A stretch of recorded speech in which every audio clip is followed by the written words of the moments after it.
नमस्कार, मैं अंकित भरद्वाज। अभी देख रहे हैं अंकित भरद्वाज 365 और अभी हम पटना के बांकीपुर विधानसभा क्षेत्र के और हमारे साथ पंकज जी जो बीजेपी से। और आइए इनसे बात करते हैं। पहले आप अपना नाम बताइए, क्या नाम हुआ सर? सबसे पहले तो आपको नमस्कार। मेरा नाम पंकज कुमार भरद्वाज, मैं कार्यकारी अध्यक्ष हूँ सम्राट अशोक मंडल भाजपा में। और क्या लगता है इस बार बांकीपुर विधानसभा क्षेत्र का? बांकीपुर विधानसभा का जो पुराना इतिहास था वही होगा। बीजेपी फिर से इतिहास दोहराएगी। हम लोग रिकॉर्ड में जीत रहे हैं। उम्मीद है कि बीजेपी का आएगा वहां से इस बार? उम्मीद नहीं है, विश्वास है। और पूर्ण बहुमत से, बहुमत नहीं मतलब भारी मतों से हम लोग यहाँ जीतने जा रहे हैं। बहुत लोगों का नाम है कि यहाँ पर बांकीपुर विधानसभा क्षेत्र में विकास नहीं हुआ है। ये बात वही कहेंगे जिनको विकास की परिभाषा ही मालूम नहीं है। 2014 से जब से केंद्र में नरेंद्र मोदी की सरकार आई, उसके बाद बांकीपुर विधानसभा को छोड़ दिया। भारत का कोई भी ऐसा क्षेत्र बताइए जहाँ विकास नहीं हुआ, जहाँ सड़कें नहीं बनी, जहाँ लाइट की व्यवस्था नहीं हुई, जहाँ लोगों को देखिए आंतरिक वाली नीति हो या विदेश नीति हो, दोनों पे बात कीजिएगा तो केंद्र में भाजपा की सरकार के आने के बाद, एनडीए की सरकार आने के बाद चारों तरफ बदलाव हुआ है।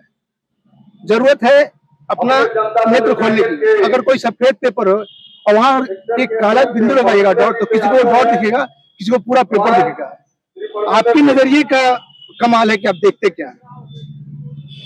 और एक बात बताइए, क्या अगर एक चपरासी बनने के लिए और टीचर बनने के लिए, डॉक्टर बनने के लिए, आईएएस बनने के लिए एजुकेशन जरूरी है, तो फिर नेता बनने के लिए एजुकेशन क्यों नहीं?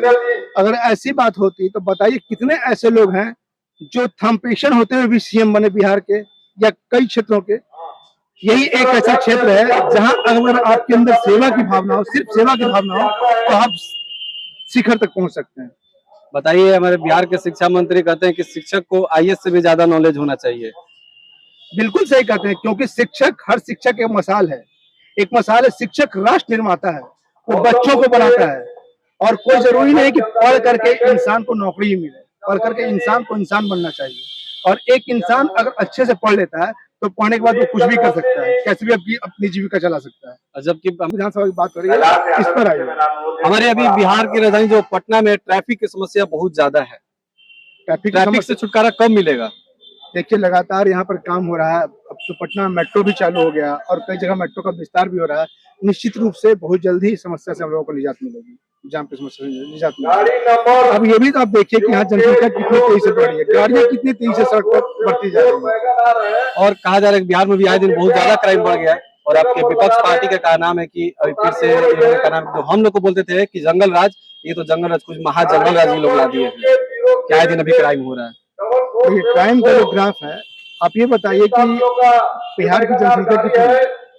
हर घर के पीछे तो एक पुलिस को बिठाया नहीं जा सकता है। इंसान को तो खुद जागरूक होना होगा ना कि हम कैसे क्राइम को रोक सकते हैं, क्राइम का ग्राफ को कैसे हम गिरा सकते हैं। जागरूक तो हमको, आपको खुद ही होना पड़ेगा। आखिर क्या ऐसा मजबूरी था कि अभिषेक बंटी जी अपना नामांकन वापस कर लिए?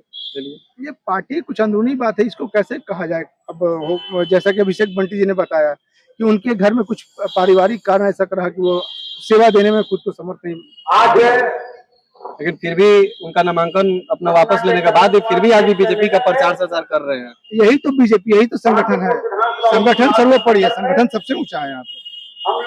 और आज बीजेपी जो इतनी बड़ी पार्टी बन गई है और इतना लोग बीजेपी के साथ है, यहाँ सिर्फ लोग सेवा करने आए हैं। सबके अंदर सेवा की भावना और देश के प्रति समर्पण है, पार्टी के प्रति समर्पण है, तभी लोग भाजपा को ज्वाइन कर रहे हैं और भाजपा के साथ हैं।